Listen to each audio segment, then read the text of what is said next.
வாங்கக்கா, என்ன வேணும்? என் பெஸ்ட் ஃப்ரெண்டு விஷாக்காக்கு பர்த்டே வருது. ஏதாச்சும் டிஃப்ரெண்டான கிஃப்ட் தான் காட்டுமா? காட்டுறேங்க்கா. ஒரு நிமிஷம். என்னக்கா? இது வரைக்கும் நான் பார்க்காத கிஃப்டா நீ காட்டணும். அப்படி நான் பார்த்த கிஃப்டே நீ காட்டினா எவ்வளவு காய்ச்சாலும் நான் வாங்க மாட்டேன். டீல் ஓகேவா?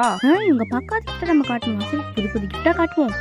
சரிங்கக்கா. இங்க பாருங்கக்கா, லைட்டிங் வச்சு குட்டிரி நைட்டு கலர்ஃபுல்லா இருக்கும். லைட்டிங் டெடியா? இது மாதிரி 100 டெடி நான் பார்த்துருக்கேன். வேற ஏதாச்சும் கிஃப்ட் இருந்தா காட்டுமா? இது வந்து டார்ச் லைட்க்கா. இது வந்து கீழேயும் லைட் எரியும், மேலேயும் லைட் எரியும். அதுவும் எல்லாமே சைலண்ட் சவுண்டும் இருக்கு. உங்களுக்கு ஏதாவது ஆபத்துன்னு பிடிச்சிருக்கலாம். சைலண்ட் டார்ச் லைட்டா? ஆல்ரெடி என் பர்த்டேக்கு எனக்கே கிஃப்டா வந்துச்சு. வேற காட்டுமா? இது டிஃப்ரெண்ட் டைப் ஆஃப் பர்ஃப்யூம்க்கா. இது ஸ்மெல் ரொம்ப நல்லா இருக்கும். பர்ஃப்யூமா? இந்த மாதிரி மாடல் நிறைய நானே யூஸ் பண்ணிருக்கேன். இத நீ வேற யார்கிட்டயாவது காட்டு. நீ எனக்கு வேற காட்டு. இவங்க வந்து எந்த கிஃப்ட் காட்டாலும் வாங்க மாட்டாங்க. நம்ம ஐடியா ஃபாலோ பண்ணுவோம். இது பாருங்கக்கா, இது ஒரு ஸ்பெஷல் கிஃப்ட். ஸ்பெஷல் கிஃப்டா? உள்ள என்ன இருக்கு? ஓபன் பண்ணாதீங்க.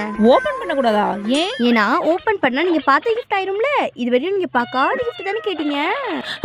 நம்ம வழியில வந்து நம்மளே மாட்டிக்கிட்டாலே.